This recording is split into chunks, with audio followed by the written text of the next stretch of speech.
Morning, good afternoon, good evening, wherever you are in the world. Welcome to office hours because it is 4:30 p.m. Central Time. Hey, Andrew, how are things? Oh, not too bad. Happy to see that we're a good chunk of the way through the week so far. How about you? How are you doing? Uh, likewise, Good. likewise. I love to see your new title here on Office Hours. I well earned, I think. Thank you. Respectfully, Yeah, respectfully. thank you. I was playing around with a new feature in the Restream platform that allow you to put a title. I was like, all right, let's put a title that is matching the guy behind the camera here. So, It's perfect. I love it. okay, shall we get to it? Any news in the industry? Yeah, absolutely. Actually, came most of what I came across this week. I think came from the somebody sharing it in the community or something. But most of the information I have actually are some support tips and fixes and things like that from Microsoft. So the first thing that I have here is I did not come across this myself personally, but Brian Dam shared that beginning in August, after the August security update in Windows, folks were starting to see UAC prompts when running an MSI repair. It looks like there is a resolution to that now here in September. But I did want to point out something that Brian mentioned. If you do have apps that perform custom actions, you still will see a UAC prompt if you're running a repair. So if you have applications that you're deploying out there as MSIs and have the repair option available, this is probably something to pay attention to.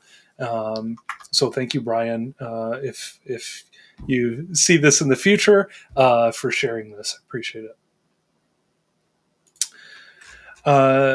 Second thing I came across was getting shared pretty widely today. Microsoft is going to be adding some additional network endpoints that Intune is going to utilize.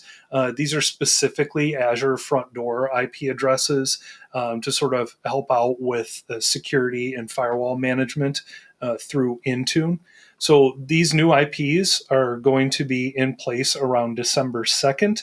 So if your organization is writing firewall rules or ACLs around specific sets of IP addresses or something like that, recommend downloading the new ranges here and updating your firewall configuration accordingly. Um, so I do appreciate that we get a few months notice on that one. I also saw that somebody shared this article, but I had not seen this article in the past. It looks like it might be new. And it's specifically some documentation around Active Directory domain join permissions for specific accounts, covering a couple of scenarios. The permissions for creating computer accounts, as well as reusing computer accounts during domain join scenarios, which those of us that are reimaging domain join devices often probably going to come into play. So some good documentation here on the specific permissions required. Again, I don't recall coming across this specific one myself, but definitely something that I am bookmarking. Um, some good stuff here. And last but not least, there is a support article that I'm going to get to in just a moment. But for those of you that have not run into it yet, you may in the future if you are using Intune and Entra. But Intune and Entra both have their own device limit restrictions. You can only join a certain amount of devices to Entra by default. That can be changed. And same with Intune. And those limits do change depending on the scenario that your devices were enrolled into those two platforms. Microsoft has some great documentation I like to refer to and share here, which also details which scenario counts against your users' Entra device limitations, as well as the Intune device limitations that you have in place. So, for example, automatic enrollment into Intune and Entra through group policy is not going to count against your device limits or your user's device limits. And we can see that here in this table. But we have other scenarios, like autopilot, for example, that will, it's not going to count against the Intune device limitation, but it will count against Entra. So it's important to understand those different scenarios that device limits are in play.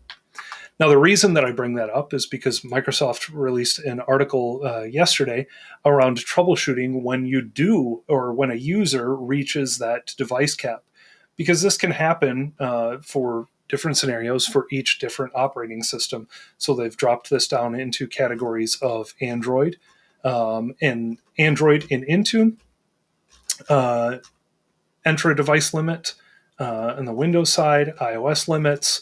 So basically for each operating system here, Android, iOS, Mac OS, and Windows, how do we detect that that problem has happened to a user, as well as how do we troubleshoot and go about resolving it for the user?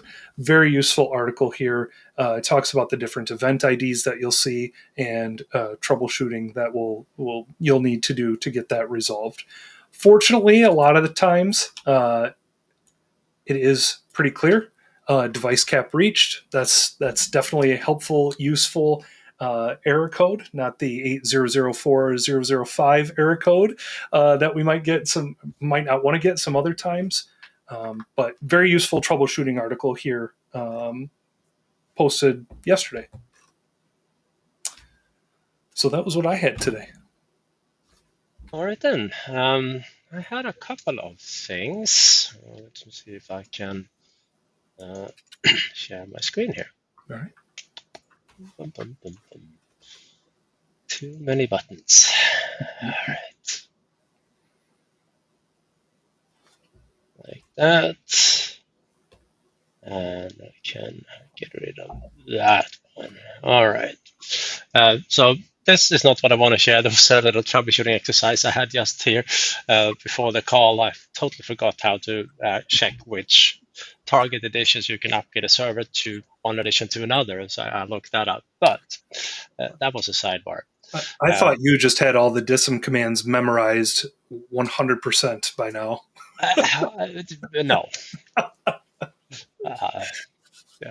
No, it's a useful tip. I appreciated that you brought it up here before we were chatting because I had not come across that either. So at least thank you for sharing. Of course. Anywho, John Savill, he did a video around this part. So I don't know exactly what date this one was published, but the video came up just a couple of weeks back here. I added it to show it in the last office hours, but as the elderly geek I am, I forgot. So I'm doing it now, fair and square. So this one is available, and I'm also going to share the video from John that kind of goes through a little bit what it's all about, because it's one of those technologies that are useful to have as a background or like back to basics information for pretty much anyone that works in IT these days, not just security folks. So highly recommend this one. Then I stumbled across a blog post from Jürgen. I don't believe you shared that one. But this one here regarding drivers disguising themselves as software installation. So basically we have a driver that calls a co-installer. So that was a pretty good read, I thought. So I wanted to share that one as well, because they can be difficult to block and difficult to detect for elevation or for other purposes if you're interested. So I thought it was a good post. So I wanted to share that one. Let's see. Oh yeah, last week we shared this information that down the road Microsoft will allow you to pinpoint what updates that you want to have in Intune, and also some rollout options that we don't know what they are just yet, but I'm still hoping for maintenance windows, but I haven't had my hopes too high up on that one. But what I didn't show last week was that this platform is indeed using the Microsoft roadmap site behind the scenes, and that one turned out to be quite useful. So if you go here and, for example, pick Microsoft Intune as a product, to no one's surprise, it gets filtered and see what's upcoming in this platform and when the expected rollout is, if there are anything planned, or it could be in development or whatever it might be. So for example, here, this is why I found that little snippet around changes to quality updates and when they are planned to be available for preview and they're planned to roll out. So this site in combination with like what's in development for Intune, what's new in Intune, those websites, I find it's quite useful to let's see what's going on. I don't think I don't need to see this one anymore. There is an API you can subscribe to apparently in the backend also. Let's see. You did share the one of Active Directory join permissions. I had that one bookmarked as well. And then for those of you running ConfigMgr out there, you are probably going to be happy about a revised security update for ConfigMgr. We have highlighted a couple of times the SQL Server injection code vulnerability in ConfigMgr that is described as part of that CVE. That earlier required you to upgrade to 2503 and upgrade to 2503 pretty quickly. Now they have released that even for older versions of ConfigMgr. So if you're on 2403 or 2409, there is now a new KB available for that. Now, I would probably recommend to go up to this version as well, 2503, because there were so many bug fixes done in that release. But at least now you don't have to like rush it in over the weekend and get it done. Now you can just apply one of these hot fixes instead. So I want to mention that. Thank you, Prival, for sharing that information. Much appreciated. All right. So that was all I had in terms of updates. Do we have any questions out there? We do. A couple of hellos, as usual. Nice to see everybody joining us. So shout out to everyone there. But Matthew says that he is having mixed results with scheduling OS upgrade task sequences, setting the maintenance window, setting pre-download content, deploying as required, assign immediately after this event as soon as possible. On the user experience page, if I select software installation, it seems to ignore the maintenance window and will restart the PC even if the restart box is not checked. Could you go over the settings for the deploy software wizard and best practices so that they only restart in the maintenance window?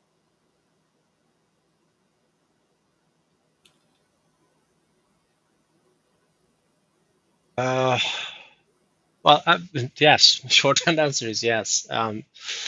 In terms of pre-caching content, I strongly recommend to do that outside of the upgrade. So the way I recommend to deal with upgrade sequences is pretty much the following. Not that server, but this server. That you have a validation sequence, as I call them, but that's the name I gave them. So you go into 23, 24, 82, same concept apply. But basically, you have a sequence that reference the image upgrade package that you want to use. So that will be doing like a fake upgrade. So you launch setup, but you don't actually start the upgrade. I can actually zoom in here so you can see it more easily. And I pick the upgrade package that I want to use. So this one doesn't start the upgrade. This one just checks the system, are you ready to do the upgrade? Runs the compatibility scan, and I typically put in some basic validation as well, just to making sure that we have enough memory, enough disk space, that we don't accidentally target the server, that we have, the stuff that Windows 11 need on the device. like the bare minimum validations. But when I deploy this sequence in my deployment settings here,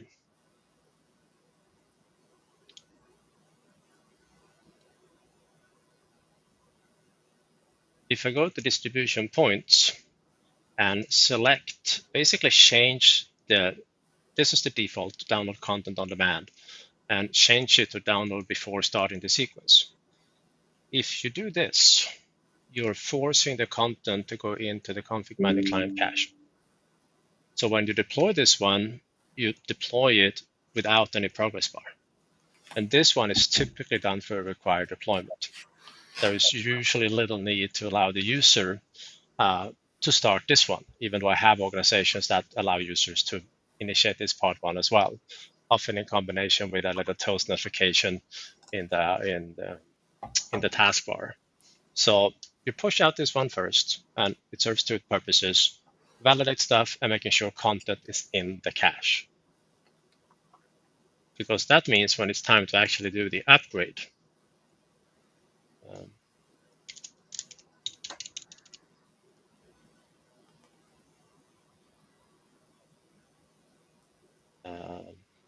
like this one here. So unlike the validation one, this one does not run the compatibility scan. This one actually do the upgrade. And at that point, the content is also on the disk. So the minute the user runs it from Software Center, it's going to kick in. This particular sequence reboot on its own. And if you initiate a sequence this way, where the sequence is hard-coded to restart, it's not going to honor any maintenance windows. But you want it to restart at this point because the user should not be using that device. But since the content is already there, this process goes as quickly as it possibly can go, rather than having to waiting 3 hours to get the content down at the end of the upgrade. If you do required deployments, they will not start if you have maintenance windows configured. But if someone launches a sequence and that sequence has a reboot in it, it's going to reboot. And in this case, that is recommended.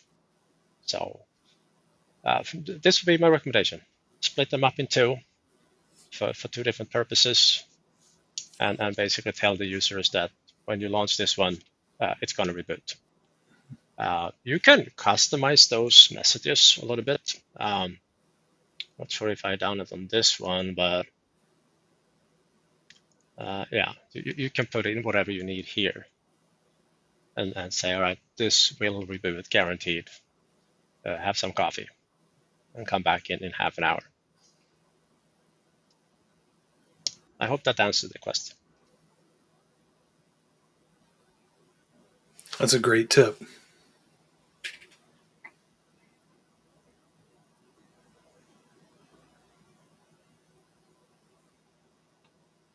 So Gary chimed in there in the bottom, like, yep, there are manufacturers that come into play when you do required deployment, especially run sequences and other scenarios. So it's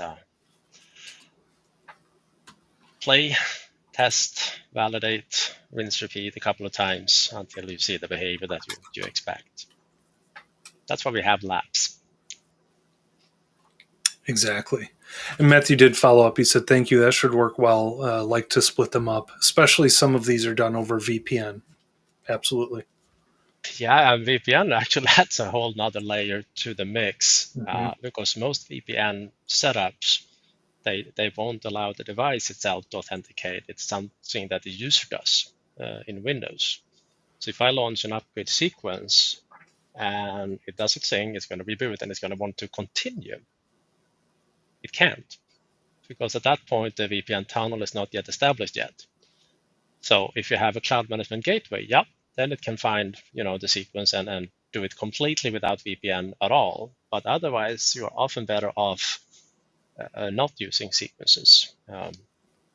Our friends over at OneWin Johan and others, they have developed little, I wouldn't say hack because it's way more than a hack. This is a nice application. They call it the IPU installer, so Implicit Upgrade Installer. And this one was specifically made for VPN type scenarios. So you basically have an app that runs the upgrade and not a sequence. So that's a good solution for VPN scenarios. Other options is, of course, to use like a custom script or something to drive the upgrade, but this one is more elegant and it's free. Hey, that's a pretty good price. Yeah, the only way to be that is actually to receive money to use it. That's usually not how the community solution goes. No. All right. What else?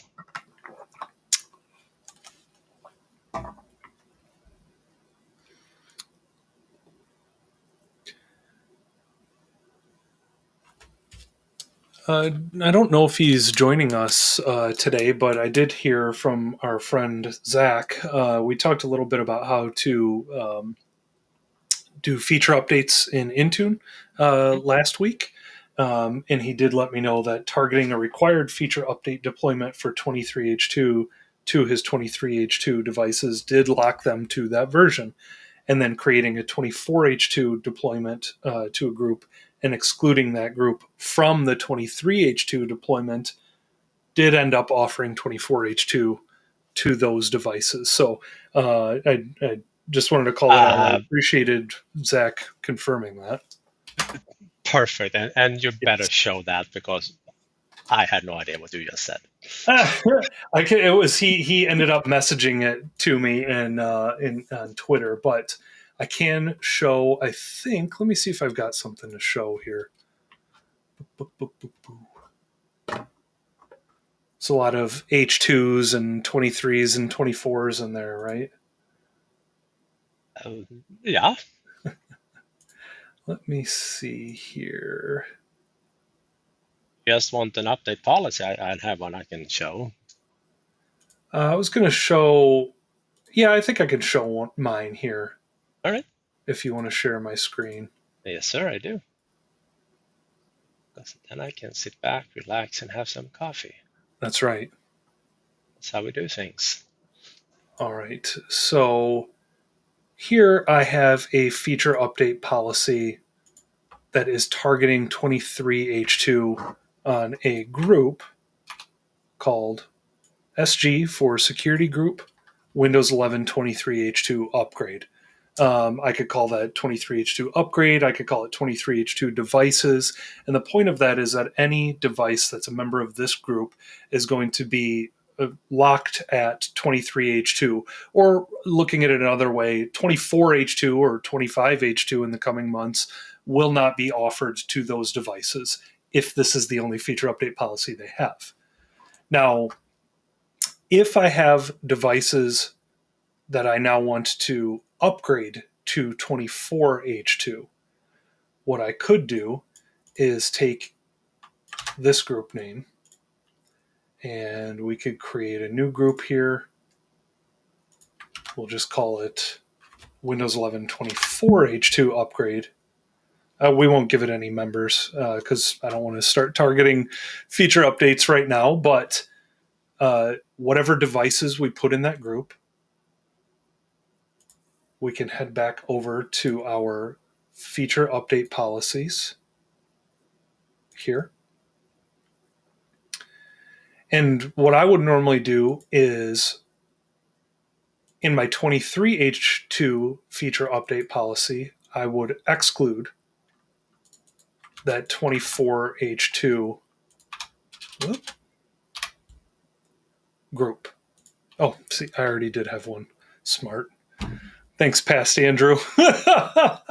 So I could exclude both. If for some reason I was not being consistent, I would exclude my 24H2 upgrade groups from my 23H2 feature update policy.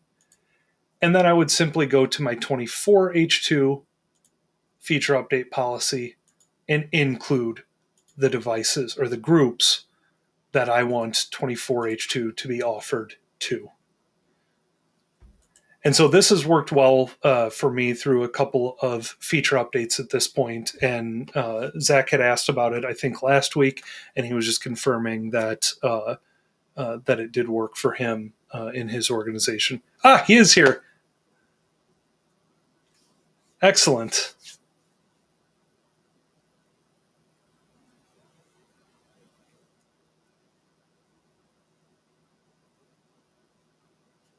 Just happy to see when a plan like that comes together.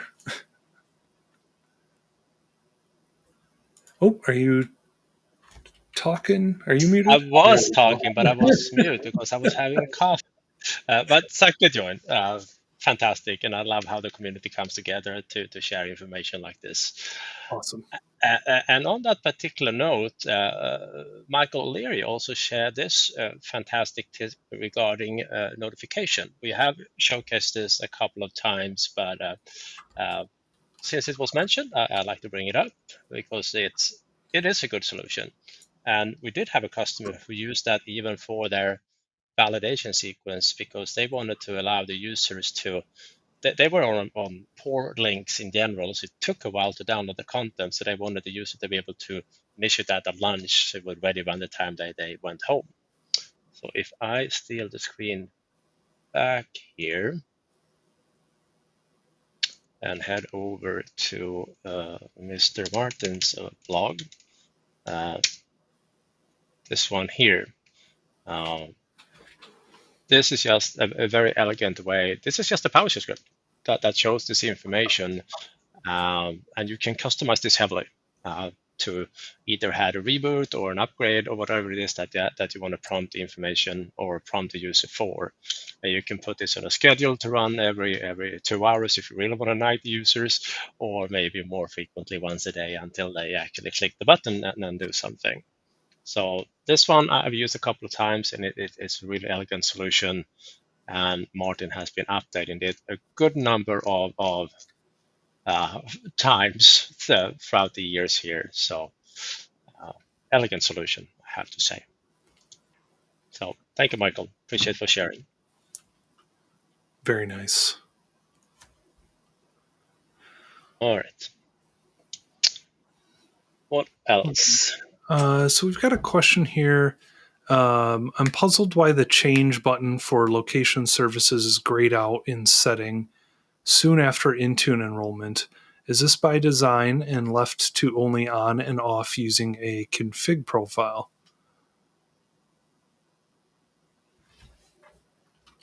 Nothing that comes to mind out of the I would say out of the box, but top of my head, but could be a policy configuring it and not allowing it to change it. That was my first thought. Unless you have a better answer, then I'll take your answer. No, not really.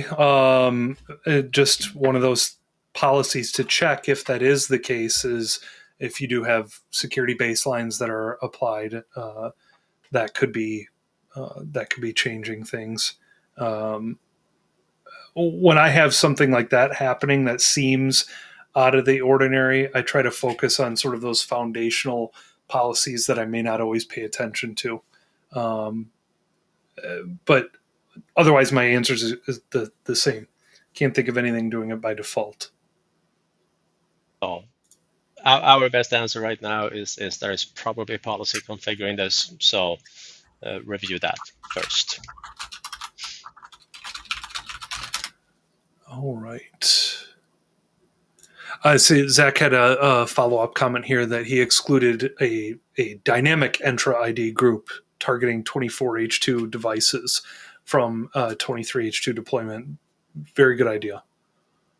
Yeah, because that will mean as soon as devices gets actually upgraded, eventually also that will be automatically put into the right deployments. So nice. Exactly. Yeah. Assignments. It's called assignments. Why they could not keep the same name in between ConfigMgr and Intune is beyond me. But the good thing is, I mean, you and I think we do try pretty hard to make sure that we're using the correct term. But the good thing is, clearly the community uses them interchangeably as well. So as long as you have the context of, are we talking about Intune or ConfigMgr, usually we're good. But it's a good point. All right. Assignment equals deployment and the other way around. Yep. Exactly. So Jesse's got a question. Since we're talking about updates, I am using Software Updates DDM to support macOS patching. With macOS 26, what would be the best approach to prevent users from installing it? That is not something that I've gotten into with my macOS travels so far. Partially, now that I'm thinking about it, you probably see the gears turning a little bit.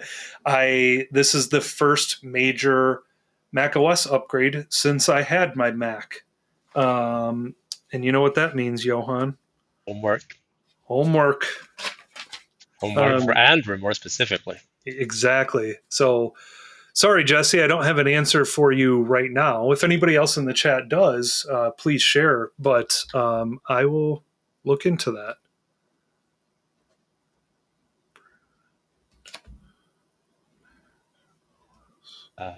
In the meantime, I'm going to share this little comment. Apparently, he noticed my little title bar. All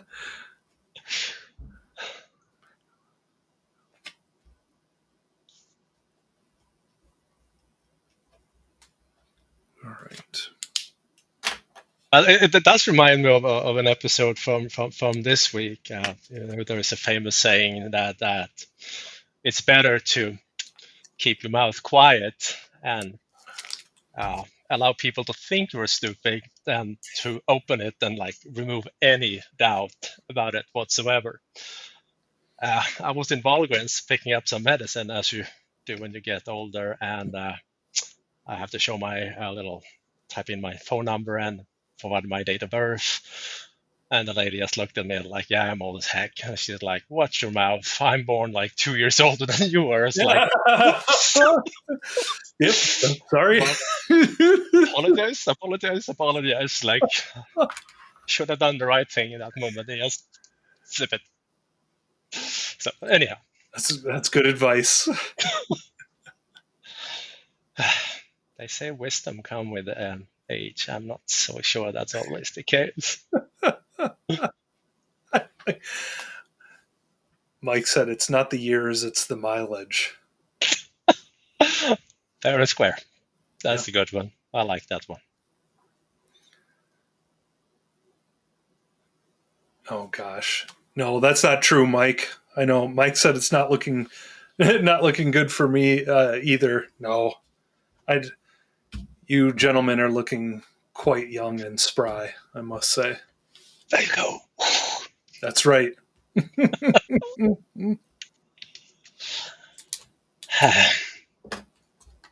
All right, that was a slight sidebar away from Intune there for a bit, but all right, let's see. Sean is having a question coming in. Yeah. So they are denying logon locally set through group policy, and we're sending a device that can't boot to be inspected by a vendor. Any clever ways of allowing a local admin account to log in after it's working? There is a policy that denies logon locally, and they won't basically override that one. Is that how you read the question? Yes. Once the device is booting up again.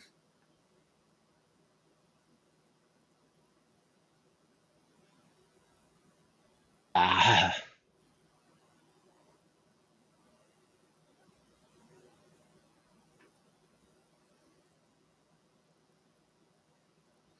Nothing that comes to mind other than if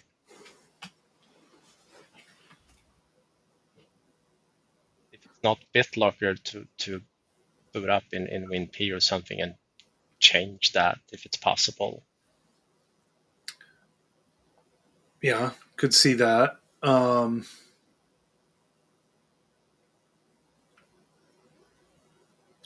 or if it's, I don't know, I might be grasping at straws here, but if you remove that link for that specific device when it does boot up, if it still has trust with the domain, potentially that would update the policy so that local logon is available. Yeah, that could work. Assuming hybrid. Yeah.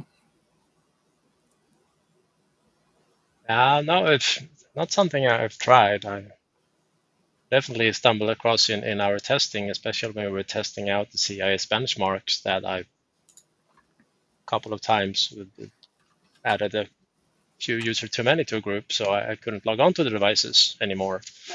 So I usually just remove them at that point and try it again.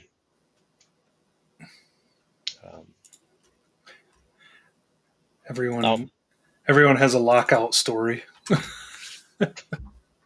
Yeah.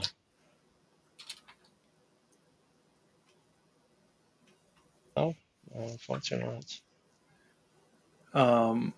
So there's just a follow-up here on the location services being grayed out. The config profile is set to allow the user to change, but something seems to override it.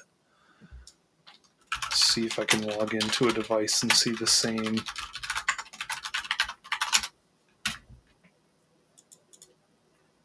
issue. I see Gary's taken off. Thanks, Gary. Have a great week as well.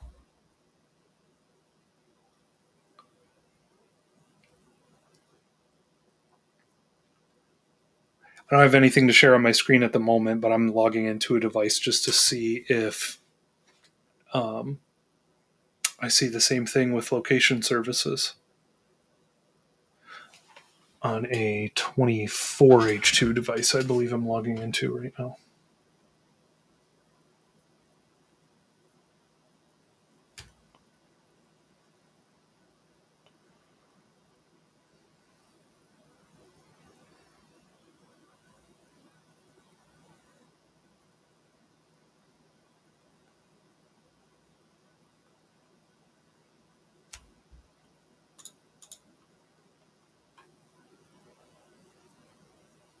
See a couple folks attributing this to a recent update, but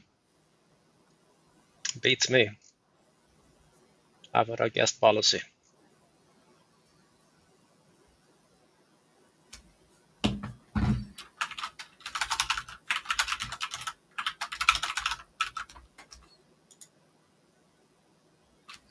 Any luck there on your end? No, I just logged into one device that I enrolled a few weeks ago for our Intune course, and it looks like it is. I can change location services myself. All right, so that is, it's not, that blue little button is not grayed out then. Nope. Do you have it up? I will have it back up in a second. Yeah, you can go ahead and share my screen though. All right.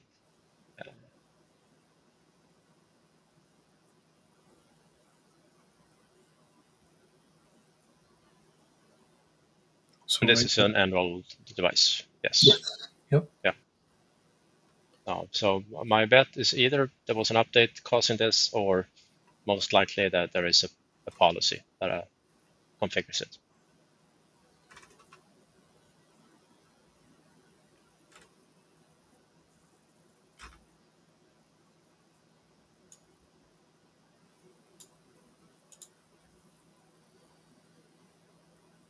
All right.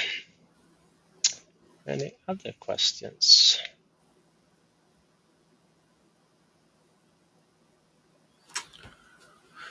Was a comment from Amir regarding the denied logon setting there, that some remote tools like TeamViewer or Manage Engine, you may have access to remotely manage those devices and remove the registry and the policy keys for them also. So that could be an alternative into booting into WinP and load the registry offline and remove the key.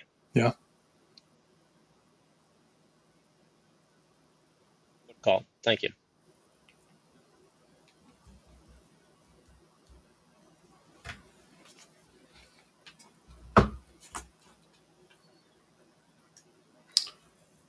All right. Still have 19 minutes left if there aren't more questions.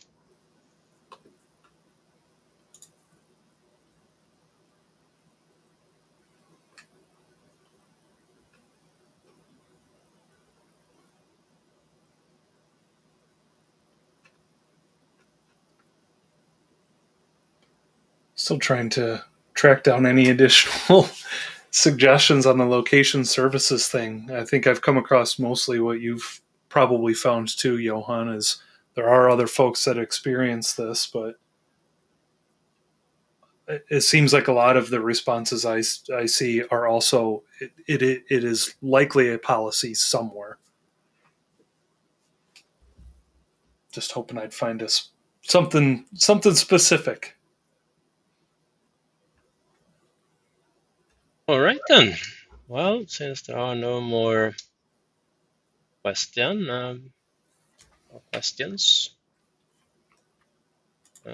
guess we can call it a day then. All right.